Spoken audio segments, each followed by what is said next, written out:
saya ibaratnya tersesat lah ngambil jurusan itu. Oh, Tapi gitu saya ya. tersesat di jalan yang benar. Iya benar. Iya ada kata. Saya nggak tersesat di jalan yang salah. Benar. Tersesat di jalan yang benar. Yang benar ya. Iya. Assalamualaikum warahmatullahi wabarakatuh. Waalaikumsalam warahmatullahi wabarakatuh.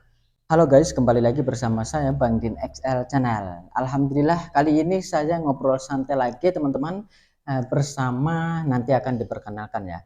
Ya, sebelumnya perkenalkan ya. Nama saya Muhammad Arham.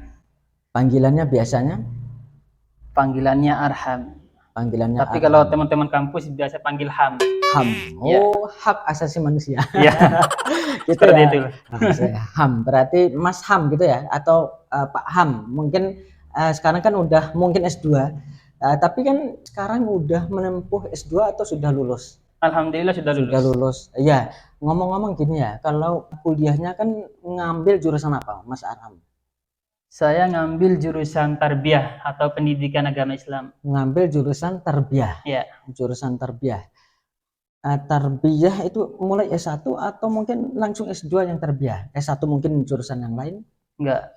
S1 tarbiyah juga, terus S2 tarbiyah. Di kampus S1, mana? S2 Oh, tarbiyah. S1 dan S2 tarbiyah semua Iya. ya? Oh, kampus mana itu? Kampus kesayangan saya, Kampus Universitas Muhammadiyah Malang.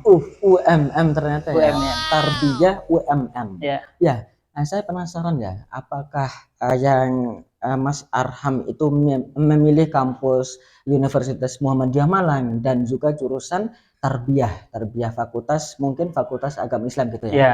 Mengambil jurusan tarbiyah, apakah waktu mungkin MTS, SMP-nya MTS dan juga pondok paling? Jadi sebenarnya saya tidak mempunyai background di pendidikan agama Islam ya. Iya. Jadi dari SD saya umum dan negeri. Terus SMP umum lagi di SMP Negeri 1 Monta. Oh, Negeri 1 Monta. Ya, kemudian di SMA-nya saya SMA di SMA Negeri 1 Wahabima. 1 Wahabima. Ya. Oh, berarti nggak ada basic ya? Iya, karena memang kan porsi di sekolah umum ya, Iya. itu jam agamanya sangat sedikit. Beda kalau madrasah ibtidaiyah, Oh ya. madrasah aliyah, madrasah sanawiyah, mungkin porsi keagamaannya lebih banyak ya. Kayak ada Al-Quran hadis, terus fikih dan lain sebagainya. Sejarah kebudayaan Islam, sejarah SKI gitu ya. Iya. Iya, kalau sekolah umum kan nggak ada ya istilah. Tapi kok menarik ya menjadi pembahasan kita sekarang. Kenapa kok memilih pendidikan agama Islam? Jadi sebelumnya pas saya sampai di Malang, saya yang pertama ingin kuliah di UMM. Ingin kuliah, oh di UMM. Berarti bayangan untuk kedepannya ingin kuliah di kampus UMM. Iya, karena saya sudah niatkan dari rumah, pokoknya saya harus masuk di UMM.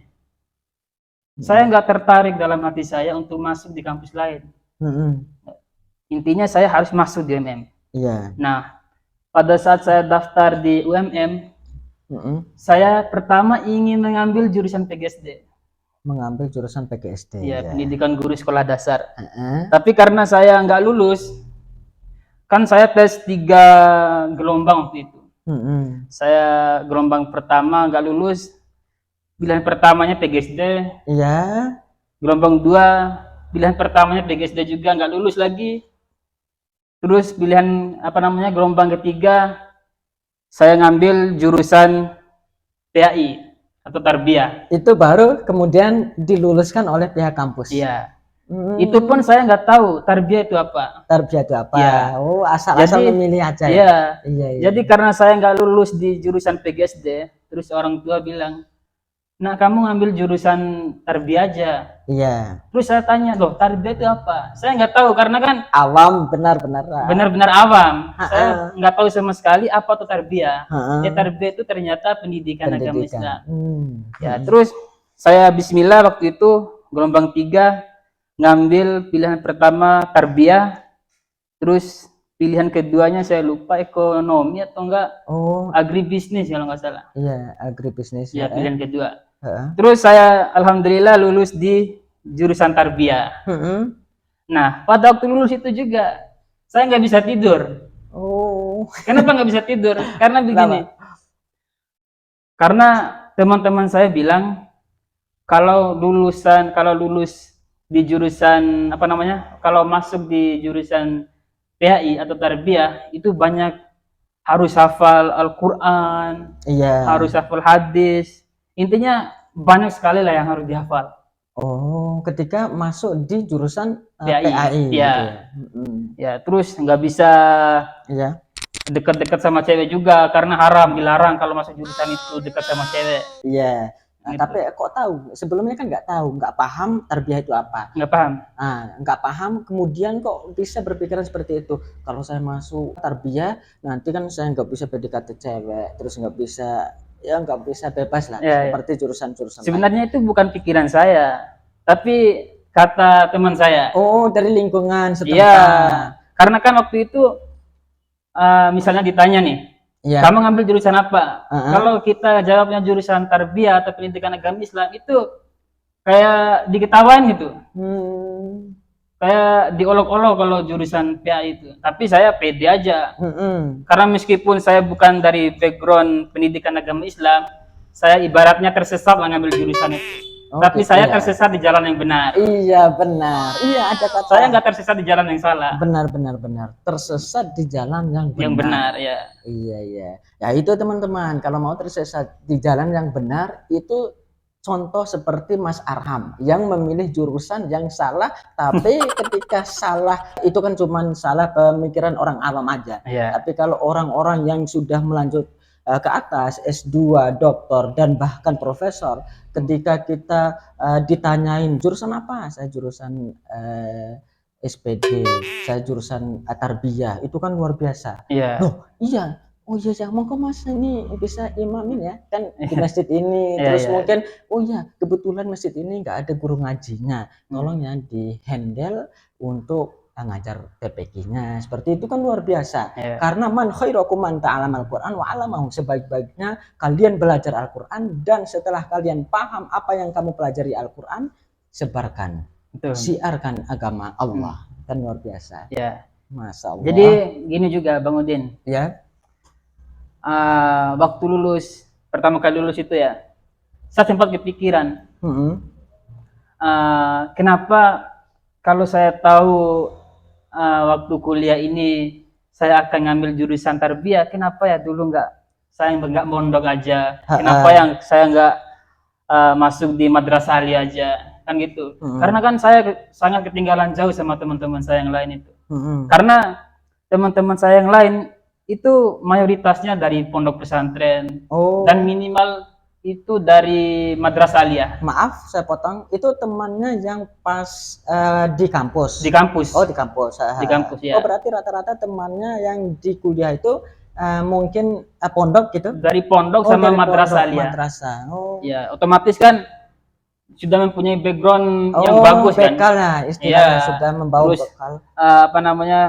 Pelajaran bahasa Arabnya sudah lancar lah, bisa dikatakan begitu. Fasih. Iya, terus pengetahuan tentang pendidikan agama Islam itu sudah banyak juga. Beda dengan saya. Kalau saya masih belajar dari awal. Dari awal lagi. Dari awal. Ya. Tapi meskipun demikian tapi tetap berusaha. Iya. Dengan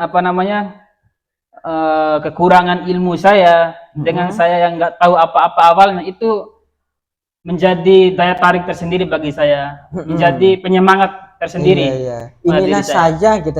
Saya harus berjuang. Teman-teman saja bisa pintar, bisa seperti itu, bisa pengetahuan agamanya bisa luas, terus belajar bahasa Arabnya bisa lancar juga. Kenapa saya nggak bisa?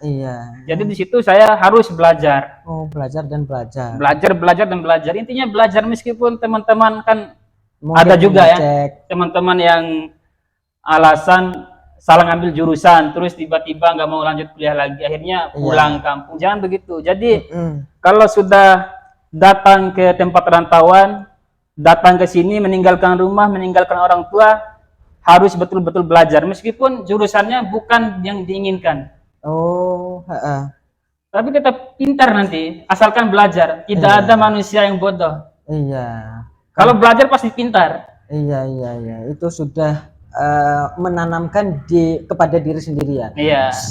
Teman-teman saya pintar, saya belum pintar. Bukan nggak pintar tapi belum pintar. Iya. Kalau nggak pintar berarti mungkin pasrah, akan kemudian tidak mau belajar lagi, menggali ilmu-ilmu yang lebih dalam. Betul. Iya ya. Ya ngomong-ngomong kan sekarang udah S2 ya. Yang S1 itu ya, cerita mulai dari awal S1.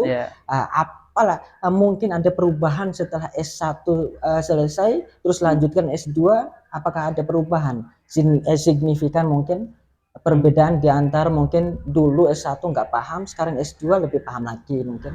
Iya. Jadi pas S1 ya, S1 semester 1 sama 3 itu saya masih belum paham. Masih belum paham. Cuma kalau dosen bertanya, saya harus jawab. Harus memberanikan diri. Meskipun salah. Oh ya. Meskipun salah dan meskipun ditertawakan sama teman. Intinya harus berani dulu. Kita harus berani tampil dan jangan sampai kita terlihat bodoh gitu. Ya meskipun salah kita jawab aja. Tapi bukan sok-sok pintar gitu ya?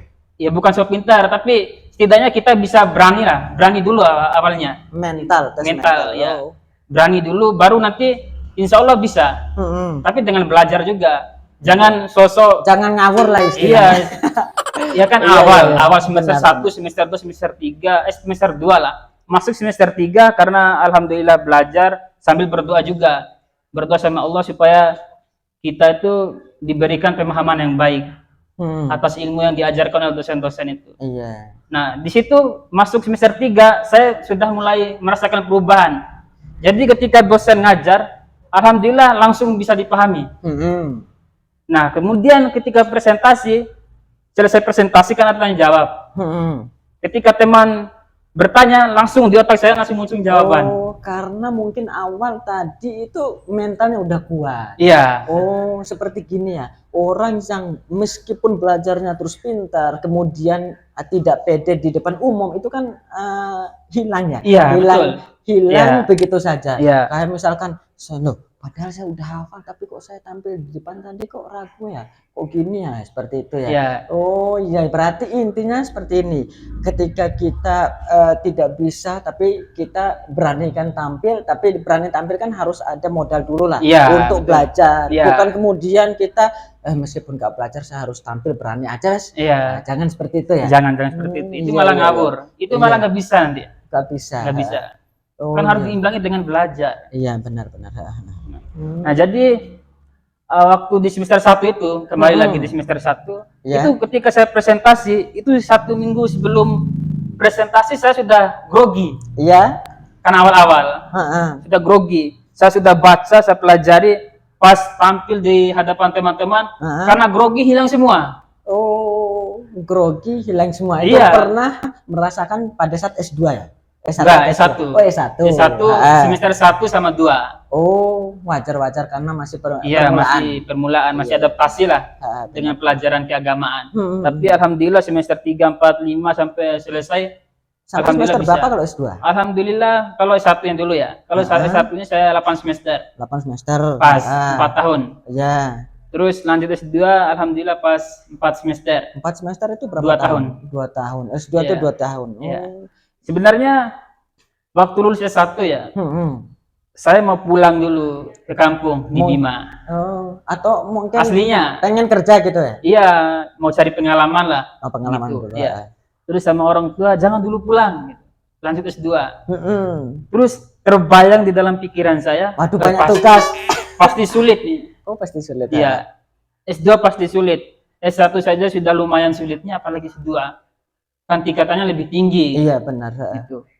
Terus saya tanya ke kakak saya yang alhamdulillah sudah selesai S2 juga dan sekarang sudah menjadi dosen juga. Katanya S2 itu gampang. Itu kata kakaknya S2 juga. Iya. Terus S2 itu gampang. Lebih sulit S1 daripada S2. Terus saya langsung, masa sih? Kan gitu otomatis kan, masa S2 yang tingkatannya lebih tinggi itu lebih mudah dibandingkan S1 yang tingkatnya lebih di bawah sedikit kan. Iya. Nah, terus bismillah saya lanjut lagi di S2. S2 ngambil jurusan yang sama. Pas saya jalani, alhamdulillah ya nggak sulit-sulit amat, biasa aja. Berarti intinya gini ya teman-teman ya, semuanya untuk saya sendiri, mungkin Mas Arham yang sudah menempuh S2 dan juga teman-teman yang mungkin sedikit tahu pengalaman seperti ini teman-teman. Jadi yang keliru sebenarnya pemikiran kita saja. Jangan berpikir kemudian kita nggak mau langsung lanjut. Kayak misalkan saya nggak mau setelah SMA nggak mau kuliah. Kenapa? Karena kalau kuliah uangnya nggak ada. Itu mungkin itu yang nomor sekian lah. Yang pertama adalah bagaimana kemauan kita itu, apakah kita lanjut apa enggak. Nggak usah mikirkan uang. Uang insya Allah nanti akan menyusul lah, bisa gitu. Jadi pemikiran setelah S1 terus S2. Intinya kalau kuliah itu ya yang pertama harus rajin. Rajin mengerjakan tugas. Itu termasuk enggak rajin bangun pagi itu? Termasuk enggak? Termasuk juga. Tapi menurut saya juga yang paling penting dan tidak kalah penting itu sholat tepat waktu. Oh ya, sholat. Ya, jika kamu ingin Allah mengabulkan keinginanmu tepat waktu, maka penuhilah panggilan Allah di tepat waktu juga. Harus tepat waktu. Penuhi panggilan Allah tepat waktu. Maka Allah akan penuhi keinginanmu tepat waktu juga. Misalnya kamu ingin lulus 4 tahun pas 8 semester. Iya. Kita berdoa sama Allah supaya kuliah kita pas. Selain berdoa kita ikhtiar juga. Ya, karena kalau kita berdoa saja kan tidak cukup. Benar. Nah, terus yang tadi itu harus tepat waktu sholatnya. Jangan menunda-nunda sholat. Kalau seumpamanya kita nunda sholat, fawailul lil musallin, celakalah orang-orang yang sholat. Iya. Orang-orang yang sholat saja bisa celaka. Alladzina hum an sholatihim sahun, yaitu orang yang lalai dalam sholatnya. Alladzina hum yura'un, kan sholatnya ria. Terus ada juga orang yang menunda-nunda waktu sholat. Misalnya waktu zuhur sudah masuk nih. Masih jam 12 nantilah. Nanti sholat nanti. Baru jam 1 jam 2 sholat nantilah. Tiba-tiba mau sholat asar. Terus dia cepat-cepat ngambil wudhu terus sholat. Nggak karu-karuan. Sholat gak dipatok ayam. Itu kan gak ada tumakninanya. Gak ada ketenangan dalam sholat. Padahal kan kita menghadap Allah. Harus tumakninah. Harus ada ketenangan dalam sholat. Tidak boleh tergesa-gesa dalam sholat. Kita harus merasakan nikmatnya sholat. Kita sholat kan dalam rangka berkomunikasi dengan Allah. Kita berkomunikasi dengan kepala desa saja kita berbicara lemah lembut. Iya, dan juga pakaiannya rapi. Iya. Apalagi dengan Allah. Yang diomongkan Mas Arham mengenai sholat. Nah, ketika waktu sholat bertepatan dengan kuliah, bagaimana? Apakah kita mungkin tunda sholat atau tunda kuliah dulu? Kita kuliah, terus sholatnya nanti dulu katanya. Terus tiba-tiba nggak dapat sholat zuhur. Tiba-tiba langsung masuk sholat asar. Kan kita rugi. Rugi besar ya. Rugi besar. Itu kan termasuk yang sengaja meninggalkan sholat. Iya. Mantara kau sholat muta'amidan itu kan. Barang siapa yang meninggalkan sholat, faqad kafara jiharu, maka kafirlah dia secara nyata. Ya meskipun kita menuntut ilmu, ya harus utamakan Allah dulu. Allah dulu yang harus diutamakan. Meskipun menuntut ilmu kan memang kewajiban yang harus dipenuhi setiap orang muslim. Tapi kalau kita menuntut ilmu, tapi tidak mengutamakan Allah, yaitu sama aja ya kurang etis lah menurut saya. Iya. Kurang etis. Karena sholat itu juga kan tiangnya agama. Tiang agama. Nah, kalau sholatnya ini aja sudah tidak baik, maka amalan-amalan yang lain pun akan tidak baik juga.